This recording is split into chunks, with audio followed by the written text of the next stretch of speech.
Activating Success with Love Idoko. Welcome to a new and inspiring episode of Activating Success. Today is a great day. Get excited about your life. It is possible to be whoever you want to be. It starts with a decision. It starts with a made-up mind. Don't go away. Stay right there. We'll be right back. Thank you.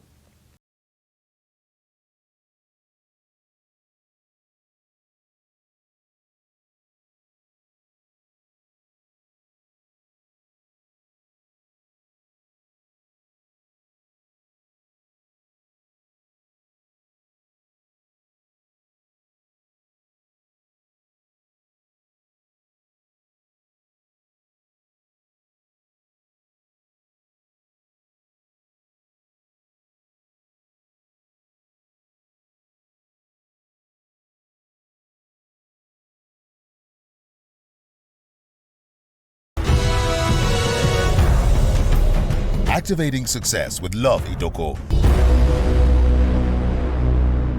Welcome back. Today we're glad to have someone who has an inspiring story. He's an inspiration to countless people all over the world. He is the founder, president, and chairman of Coscharis Group. Today we're glad to have Dr. Cosmas Maduka. Welcome to Activating Success. Thank you very much. It's my pleasure. We're so honored to have you, sir. Thank you. Okay, this is Activating Success. Okay. Before we hear your story, I would like to ask this question. Are there shortcuts to success? In my honest opinion, there's no shortcut to success, and success is possible for everyone that's inspired success because God created success in each and every one of us. Very true. Okay, your story is a story of hard work, Sure. resilience, That's right. integrity, and determination. That's right. Tell us about it. Well, a lot of people in life love their comfort zone. An average human being want to feel comfortable from the day the person was born. But thinking like that is just a child way of thinking. Just like the baby were glad when they were in their mother's womb, the mother cares for them, feed them everything, the same thing. Growing up has a pain that goes with growing up. Whether it is a child or anything in life, that's how God created life and nature, that there is a growing pain. So if you really want to grow up and be responsible and important in life, you got to pay a price. If you are jumping up in life, you are paying a price. If you are running, you are paying a price. But you may be paying the greatest price being static. The worst thing you can do to yourself is nothing, doing nothing. So you must drive yourself away from your comfort zone where you think you are very comfortable and everything works well for you, because that does not go with growth. A lot of people looked at people in arena and want to be like them, want to take pictures with them, but they don't know there's no person, individual standing in that position that did not pay a certain price. It requires paying a price, and the price must be paid. There's no compromise about it. So, life may never be fair to you.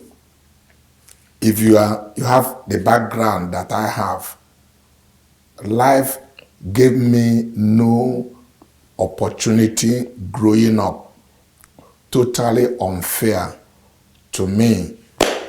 But it's not what happened to you that matter, but what happens in you. True. Okay, I was born to one late Lozrin Maduka and Peter Maduka. I was born in Jos in Plateau State. on December 24, 1958. Soon after my birth, I was the second in family, have a senior brother and had a junior brother and then an immediate junior sister. 4 of us were around and my father died at the age of 44. I was 4 years.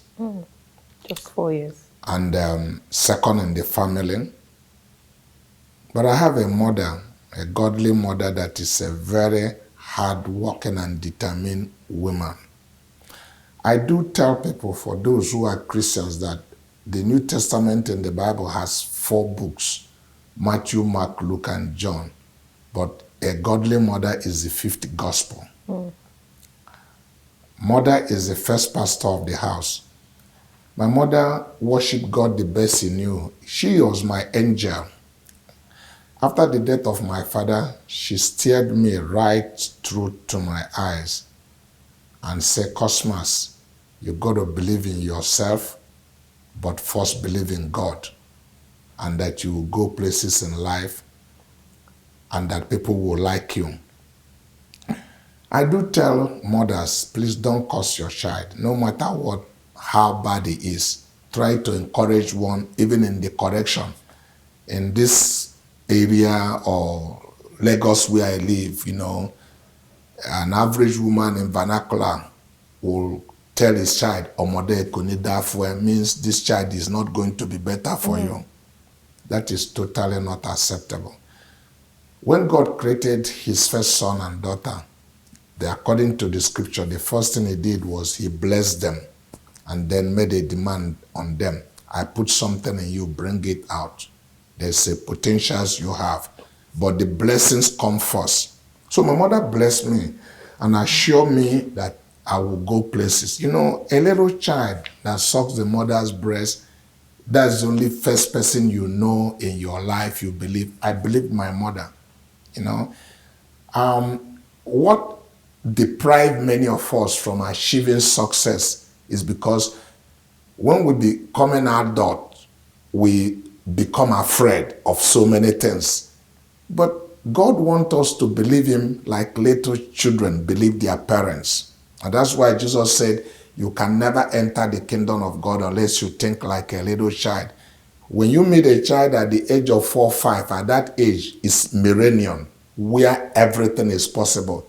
You tell the child, I'm going to buy you aeroplane tomorrow. He's excited. And when you are concerned, Dad, where's the aeroplane? So those are the kind of faith that makes things happen. So my mother told me I would go places and that if I work hard, if I believe in God, and that's what I did exactly, and it has proven to be right. It wasn't long, the Civil War broke out. It was tough for me, for my family. We ate kwashiorkor food, anything that moved for us that can get protein, we ate it, with the exception of human being. We ate leaves, any kind of leaves, just to survive. I remember before I turned 6, my mother would fly Akara early in the morning and would get my senior brother and I to go and sell it. First of all is that she would wake us up early in the morning. She was a devoted Catholic woman to pray those Catholic rosary. And God help you to try to sleep. The first thing is that she will bang your boom boom. If that didn't stop the sleep, a cup of water will be emptied in your head and the sleep will disappear. So that hunger of God and praying attitude was seed my mother planted in me at a young, very early age. So I grew up with optimism, believing that no door will close before me. I give all credit to my mother that she actually discovered my entrepreneurial capability. So I respect really godly women. Any woman that is godly earn my respect because they made all the difference in the life of people. So I am definitely a product of a godly woman. So we go to sell Akara. And my senior brother will be struggling selling 1 trempan. I will sell 2 before he finished selling 1. What is the magic? Because my mother told me that nobody says no to me and people like me, so I believe that people like me. I approach people with smiling, buy my Akara. And some of them will say, we will not buy. Another one, I will held her cloth. I said, no, you have to buy. The woman would just look at me. I said, where does this boy's courage come from? Some of them in my presence have abused their children. Say, if this one is by me, he will not have sense. Or you put 3 pence on. And that's how I sell. No magic. And I will finish that, come back quickly. When we are going to fetch water early in the morning, the death of my father introduced something in our life that from childbirth we become very industrious, whether it's me, my senior brother, and everybody, because you got to do things to be able to survive. Start rushing to school.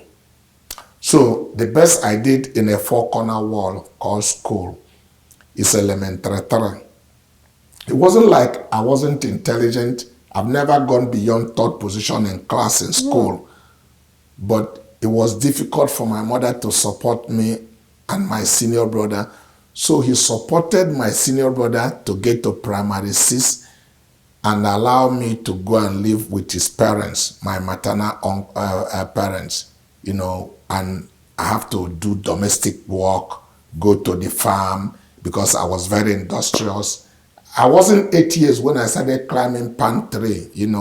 I become a breadwinner at the age of 7, do domestic, a lot of domestic work, climb palm tree,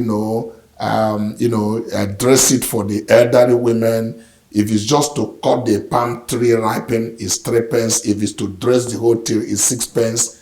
I do all of that. And after elementary 3, my mother couldn't support me. My paternal uncle didn't have all that I require. So I joined my uncle, my mother junior brother, who incidentally is living in Lagos, but staying in his uncle's house. His uncle lived in Apapa Road, and his uncle worked for Boson. His uncle lives in 1-bedroom apartment with his wife. So my uncle's bedroom was a passage. He only keep his box there, and when everybody has slept, he put his mat on the walkway to sleep. So you can imagine, it's like somebody who is being somebody who is a maid that went to have a pet, go and get a dog. So if my uncle's bedroom is on the passage, so where do you think I will be sleeping myself? So the rest is history. Okay, I believe you're getting inspired right now. I believe that you're learning a lot. Whatever you're doing in life, have a plan. Write it down. Believe in yourself. Be confident about life. It is possible to be whoever you want to be. Sure. Don't go away. Stay right there. We'll be right back. Thank you.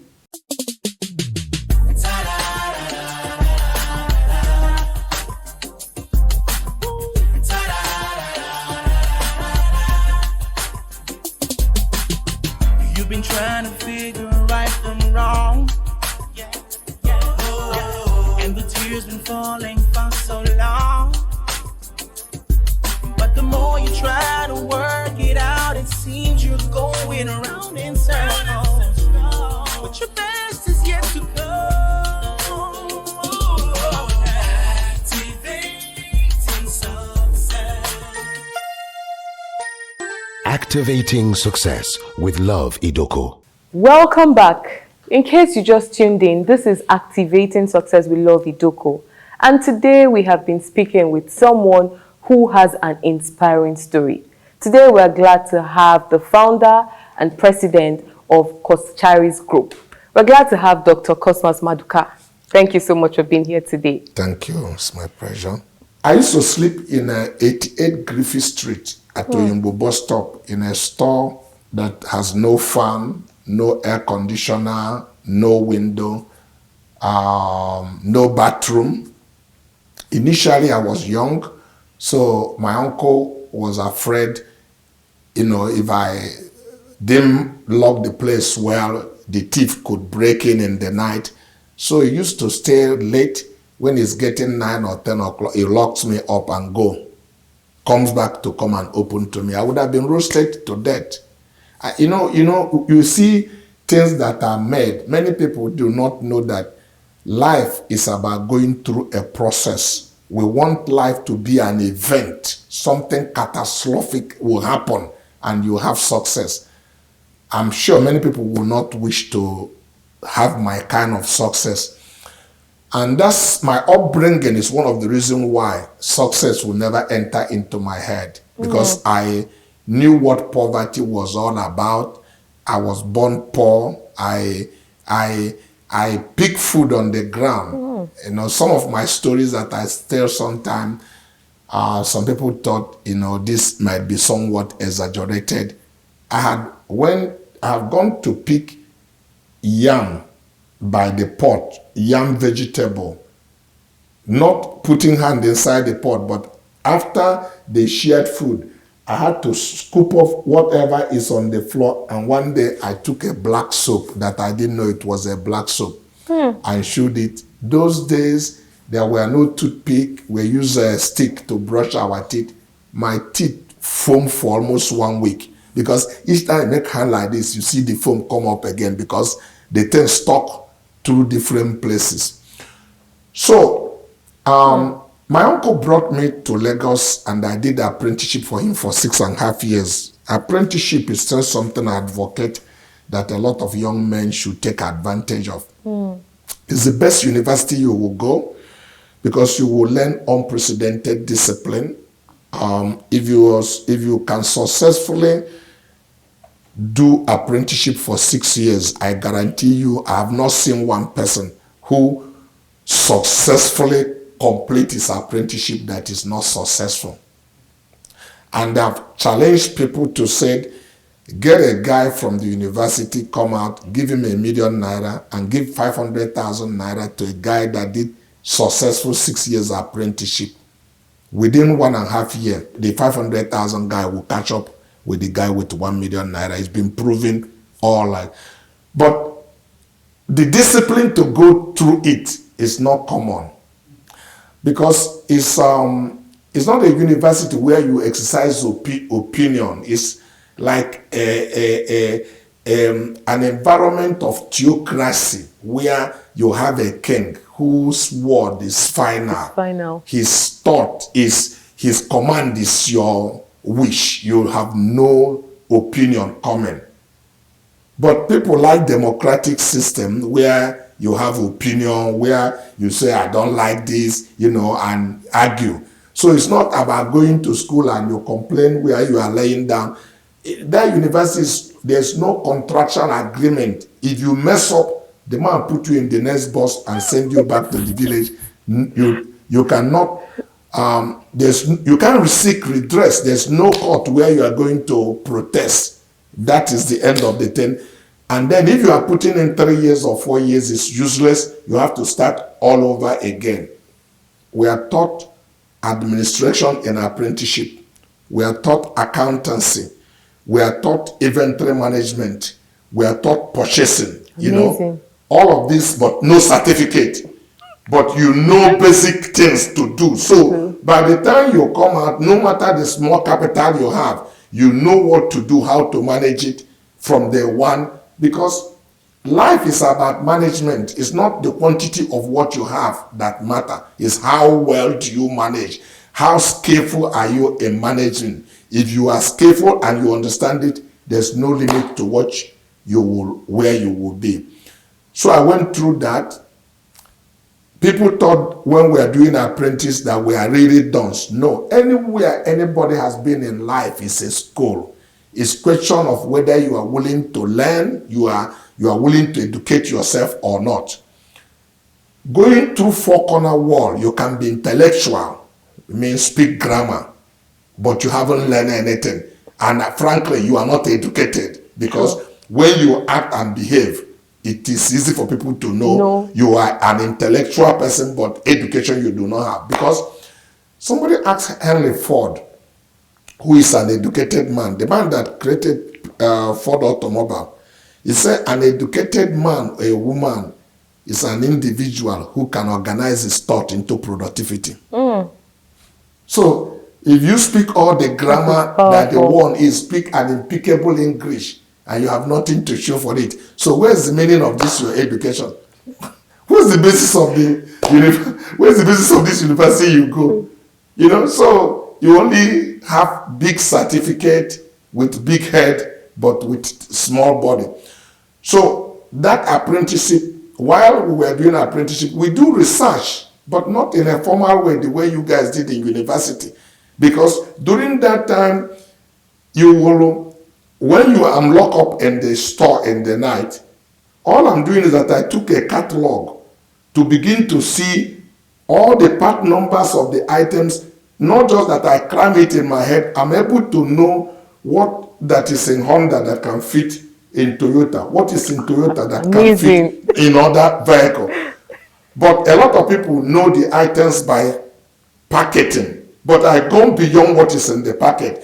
So I can come to your store, sell what you have that you do not know what you have, because that's where the scale of making money is. Money is about solving problem for people.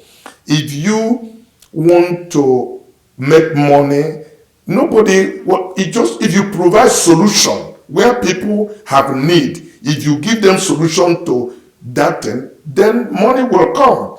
So it's about discovering your gift and serve it to the public. Money will follow you. That will be the reward. And people say this guy is wealthy. It's nothing. Because of those knowledge I have, many times people are looking for a particular product. The guy by my store have it, but he's selling it by the packet. Somebody get there, he will tell him he doesn't have it. And somebody will come to my store, I will say I have it. The person say how much? I say just pay. I will give him the price, maybe 2 or 3 times the price of that guy. It's okay, let me have it. The shop that have it is by my left, but I will run by the right, go towards the back, ask somebody to go to this guy's shop and pick me wheel-bearing Vespa. When he bring it, I will remove the packet. It will not be out. It will be out of the packet, and then I will take the raw item and give the customer. He said, where's the packet? I said, are you buying packet? You want to solve your problem. Go and fix this in your wheel car. If it doesn't work, you come back and take your money. How much I will charge him the amount that I wanted. So if the guy, he has run around because nobody had the skill to know what he's looking for, his car is stranded somewhere, he will pay and go and put it, and they walk. He's happy. Next time, if he's coming, he won't even go to this guy's shop because he doesn't have what he had. He has to come to my own store. Yeah. But the good thing about this is that this guy I'm selling his goods is maybe selling it by 10% or 20%, but I can sell it with 80 or 100% because it's scarce product that is not available. So it's the seller's market. I dictate the price. This was one of the greatest skill I have as a beginner, because I worked for my uncle for 5.5 years. In between the line, I became a Christian at the tender age of 14 years plus. I was to turn 15 when I made a commitment to Christ. Okay? So we were fasting, 3 days and fasting. My uncle came to the village, and I had happened to lock up his shop on Monday to go and fast. I'm an Igbo man, and an average Igbo person, our business actually is our religion. If we can make money on Sunday, we are ready to come out and sell something for you. But this was on Monday that I had to lock up the store. My uncle didn't find it funny at all. So he asked me to see him that evening. And I should come with somebody from my family. So I asked my senior brother to go with me. Why did I lock up? So I said I went to pray, and I'm fasting for this business to progress, and God is blessing us. I told him all the skills that he's seeing happening where these are part of the thing that fuel it. It's okay. It's going to help me now so that I can do this for myself. In 1976, he counted 200 naira and gave me. I released you to go. And I asked him, what is this for? He said, that is my stewardship. I said, for 5.5 years? I said, Uncle, I served you well. Oh. You can't do this. My senior brother got angry and said, I should leave it. Let us go. So I turned to him and said, do you have anyone to give me when we get home? He says, no. I said, okay, please wait. Let me talk to my uncle. So I said, Uncle, we have no written agreement, but in apprenticeship system, you're supposed to have set me up with a store, give me some merchandise to sell, in addition to capital. So this 200 naira, what do you want me to do with it? Do I want me to buy 1 carton of plug and hawk plug like I'm hawking bread? He said, whatever I want to do, I should do. And that's where I want young people, this program is for startups to know that it's not what happened to you that matter, but what happened in you. That little background and confidence I have, I look my uncle eyeball to eyeball. I say, I served you well. I never stole from you. I encourage people to live right, because if you live right, you have confidence. I spoke with a confidence. I told my uncle, I said, God hardened the heart of Pharaoh in the land of Egypt to show his might. And I raised my left hand up. I said, 5 years from today, Uncle, if you had who I am and what become of me, your head will be spinning. It shook him, because it's not common for a 15 years young man to make that kind of statement. It shook him. He said, well, I know you are going to be successful. I said, thank you. That's all I needed from you. Pius, let us go. We borrowed somebody's bike. My senior brother parked me on the bike and we drove home. Thank you so much, sir. It has been so inspiring having you here today. Thank you. In case you're watching us right now, I believe you have been inspired. You can be whoever you want to be. Absolutely. Believe in yourself. Make up your mind that your future, your destiny is in your hand. It starts with a decision. It is possible to attain any height you want to attain. It is possible to change your story. Trust God. Join us, same station, same time next week. And don't forget to subscribe to our YouTube channel as well to watch this interview and other inspiring interviews. Thank you.